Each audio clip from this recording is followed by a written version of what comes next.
said rainy, easterly, Mr. Sean T. Fitz, Evan Foot, Tristan Hoffman, Rhea, Micah Carter, and Isaiah Robeson. Thank you very, very much to all of my channel members. I could not do this without you. Now today, this is a bit of a weird topic and something that's kind of come out of the blue. Nothing really. Nobody asked for this topic, but I saw another YouTube video today from another creator that I enjoy, and they were talking about this. So let's talk a little bit about UFOs, shall we? Or aliens even. UAPs, I believe the official terminology is now. And I thought that I would kind of go over what I can ascertain are sort of the major theories about what UFOs are or are not, and kind of give my opinion. Now, let me start off by saying, when it comes to, so I'm going to break this into a couple different categories. Do I believe that there is life outside of Earth? Do I believe that extraterrestrial life exists somewhere else in the universe? 100% yes, I do believe that. I believe that the universe is too large, too vast, too expansive for us to be alone in the universe. Now, whether that other life is as advanced as us, I don't have a strong opinion on that one way or the other. Maybe there's some single-cell organisms living a few light years away. Maybe there's a planet of, some sort of creatures who have no way to communicate, no sort of technology. They're just a primitive species. I'm not saying that there are other very advanced species out there, more advanced than us, on the same level as us. But I think somewhere out there in the universe, I am 100% confident there is another form of life. Now we come to the UFO thing. Now, this is gonna sound weird, but I have this ability to do this thing when I approach a topic.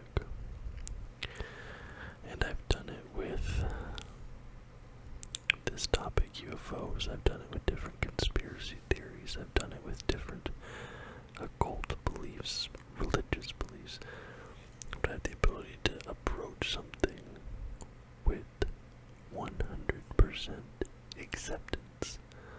I have the ability to completely turn off that skeptical part of my brain, step into that world, accept everything at face value as it's being presented to me, and then I can step back out and turn my brain back on and then become skeptical again. So I can sit there and I can entertain these ideas and be fully accepting and taking in this information 100%. But I sort of compartmentalize that a bit. It's something I've always been able to do throughout my university courses. A lot of the times, especially in my politics classes, things like that, we'd be talking about very contentious issues where people have very strong opinions one way or the other.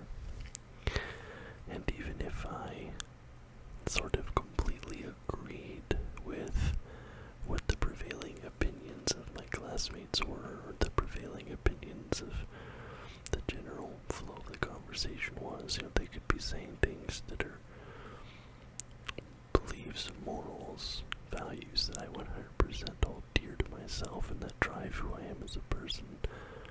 But I would argue against them in earnest, and I would argue against them and challenge them. Because in that moment I was like, I'm just going to accept and embody this different mind. And I'm sure I'm not the only person that does this, but I do this a lot while exploring different topics. empathize with UFOs to a certain extent, but I think that there are certain things that do somewhat convince me that something is happening.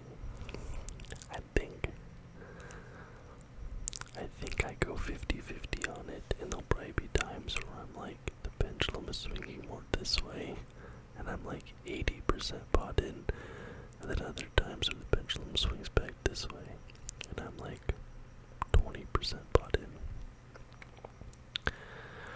So I'm gonna go over the most common arguments against and give my opinions on those, and then my most common arguments for.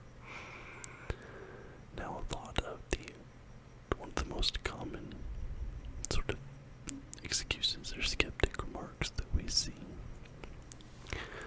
is people saying, oh, it's military aircraft testing, it's stuff that the military is testing now, and we aren't even aware of it. It's something that we'll see it in 20 years, and by the time we see what they're testing today, there'll be something that's even more advanced than that that's being tested. It's constantly, the military technology especially is constantly on the cutting edge, constantly evolving, and I think they do have a lot of stuff that we are not privy to whatsoever, a lot of hidden technology. I imagine there's things the military is developing that probably the president is not even aware of, Congress is not even aware of. I feel like a lot of that stuff, they operate in a vacuum, and probably for good reason. You don't necessarily want everyone to know. So I do think that military testing does account for a large number, maybe not the largest number, but a decent percent, maybe between 10 and 20% of UFO sightings. Especially some of the early ones, the ones when we were like developing the Blackbird, developing the stealth fighter, all those things, the stealth bomber rather. I think that Cold War era, a lot of that was military craft. And then I think that the military craft UFO phenomenon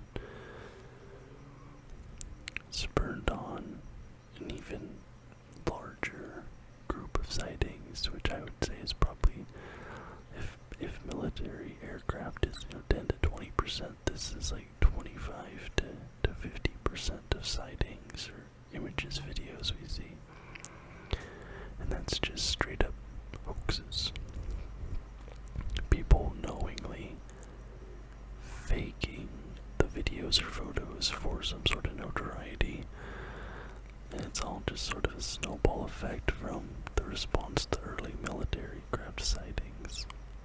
God, the attention they received, and maybe the money, fame, infamy of the people who saw those things. And that's now led to this culture of hoaxes and all that. And I think the other big group in there is people who just genuinely don't understand what they're seeing, but it is explainable. I have seen so many photos online of people posting the Starlink satellites. It's this perfect line of satellites, and it's in low Earth orbit.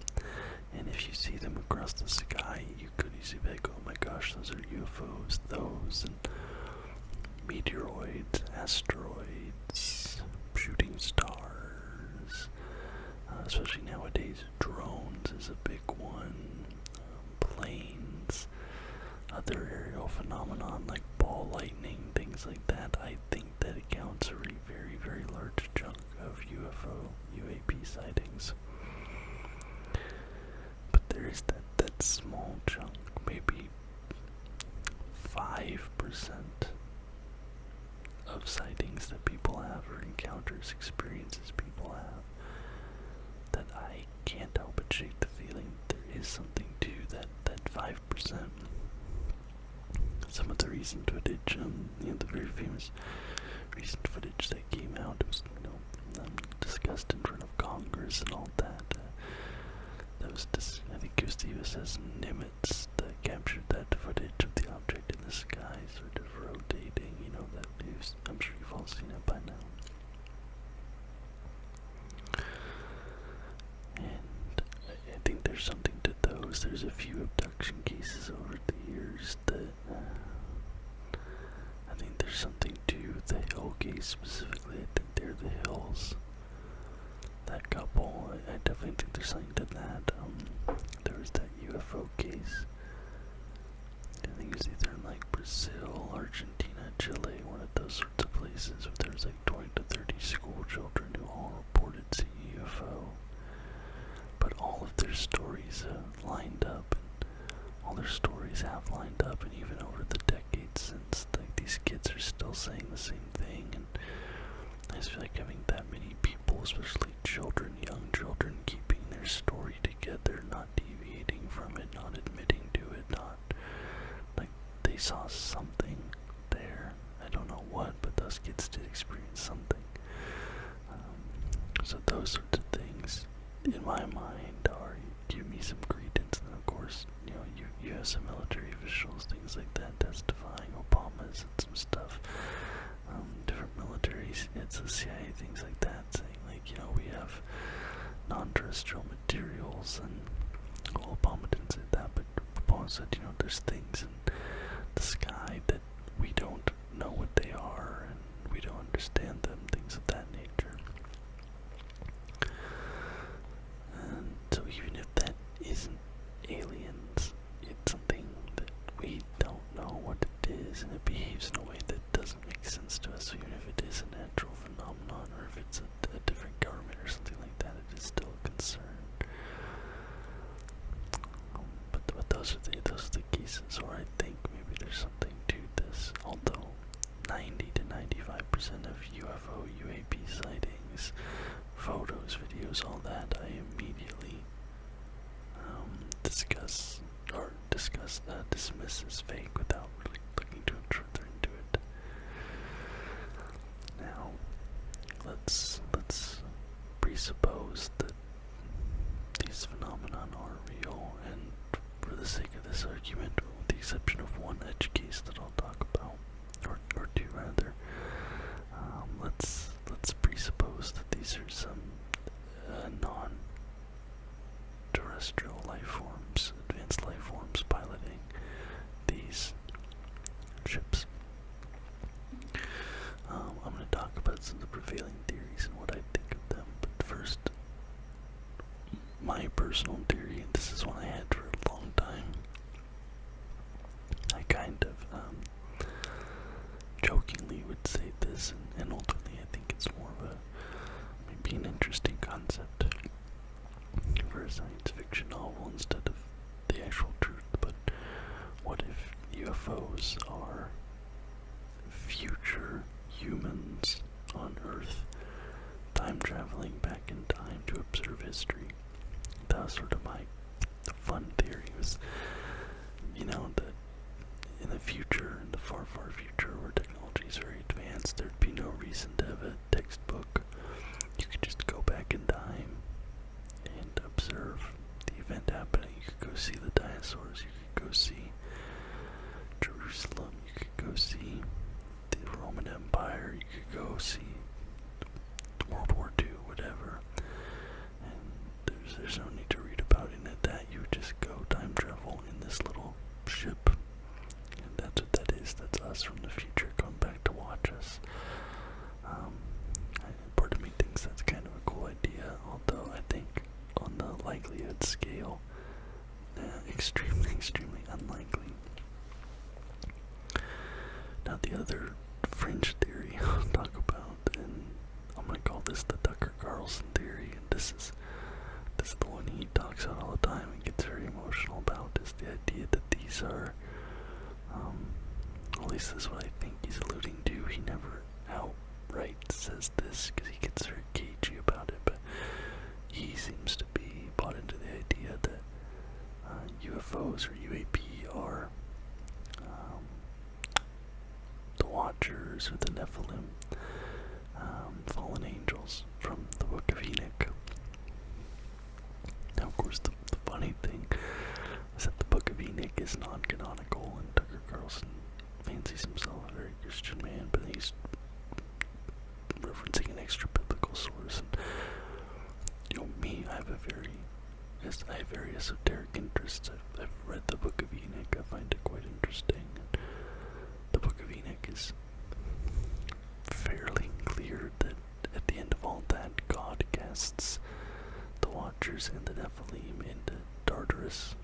And it's interesting.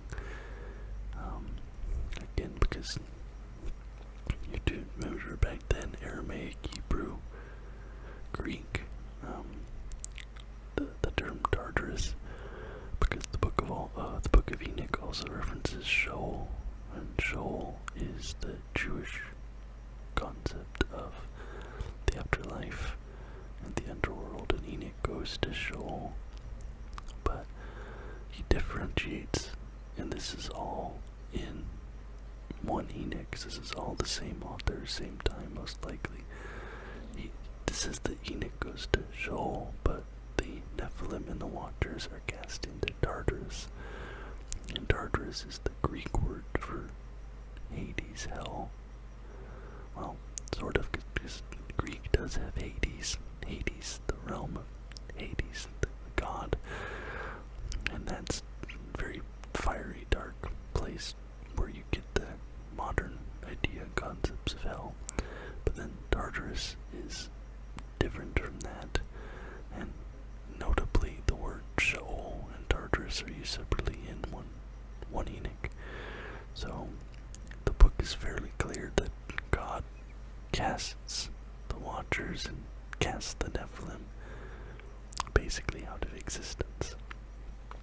So if you want to reference the Book of Enoch and say that UFOs and UAPs are supernatural, demonic, or fallen angels, I don't think there's anything in the text that supports that.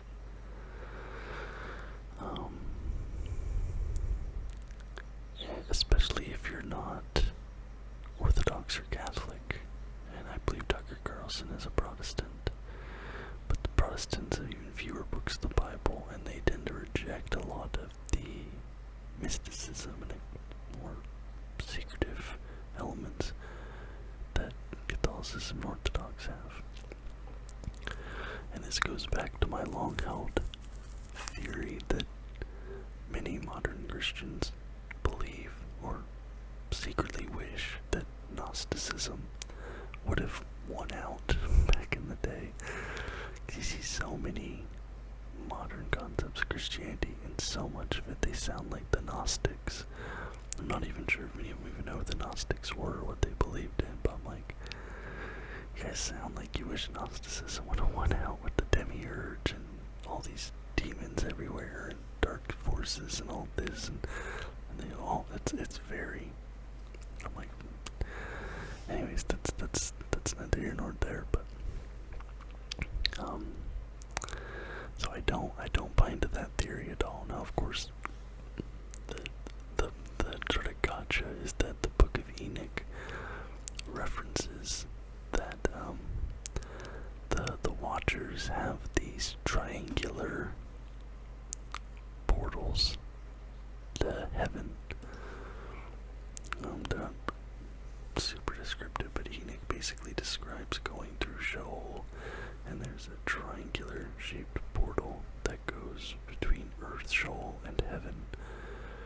And many UFOs are triangular in shape, so some people use that connection, but I think you're reaching for straws there. I discredit that. Now, the most obvious and common one is these are little green aliens from outer space flying here to watch us. For what reason? I don't know, pick your poison. And I guess this is what most people who believe in UFOs do believe. And the other major one, and I think this is the one that if I was going to believe that they did come and visit Earth, this might be the way that I lean more towards, is that they are under the ocean, deep, deep waters. And there's been so many videos, photos now of these unidentified craft descending into the water or being near the water. They keep getting photographed and videographed by aircraft carriers in the ocean, by fighter jets in the ocean. They're all over the ocean. And so we've seen them, or reportedly videos, photos of them dipping into the ocean, disappearing, coming out of the ocean.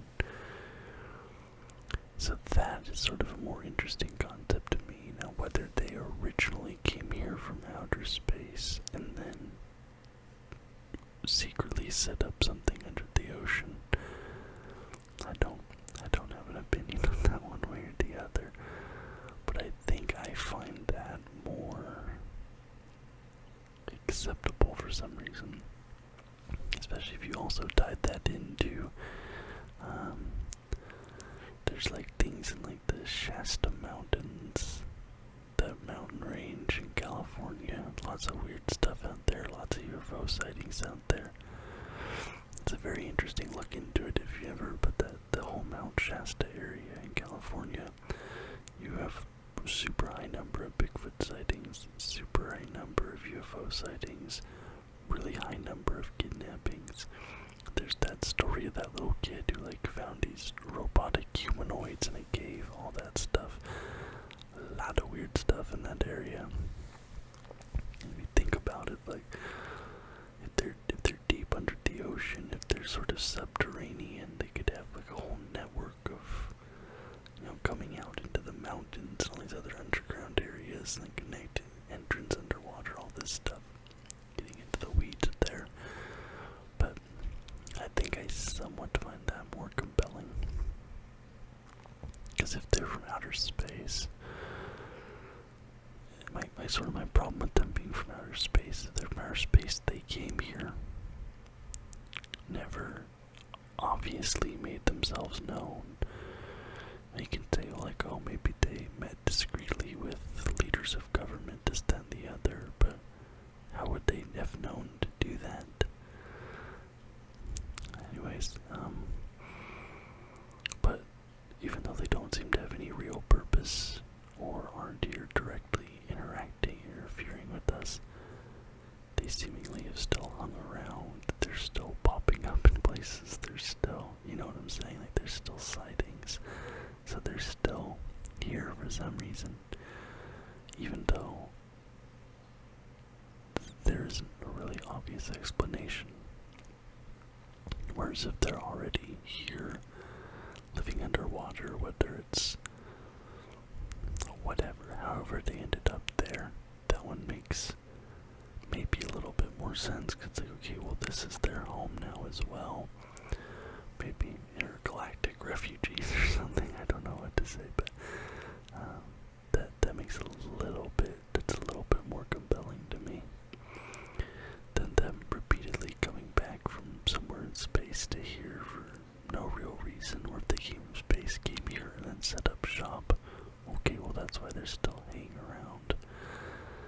So I think nowadays that might be more where, if I were to buy into it, that's where I would go. But anyways, guys, this was a very weird tangent of a video. Let me know what you think. I think I saw a thing, my audience is primarily American, and I think I saw a thing that said about America's about 50-50, maybe slightly more against than for believing in UFOs and extraterrestrial life. So I expect my viewer base, you guys should theoretically be about divided 50-50 on whether or not you think UFOs or UAPs exist or are extraterrestrial in origin. Let me know what you think. Anyway, guys, thank you so very much for watching this video. Thank you again to my channel members. Everybody who clicks on my stuff, I appreciate it greatly. If you liked the video, please leave a thumbs up and subscribe to the channel for more content just like this every single week.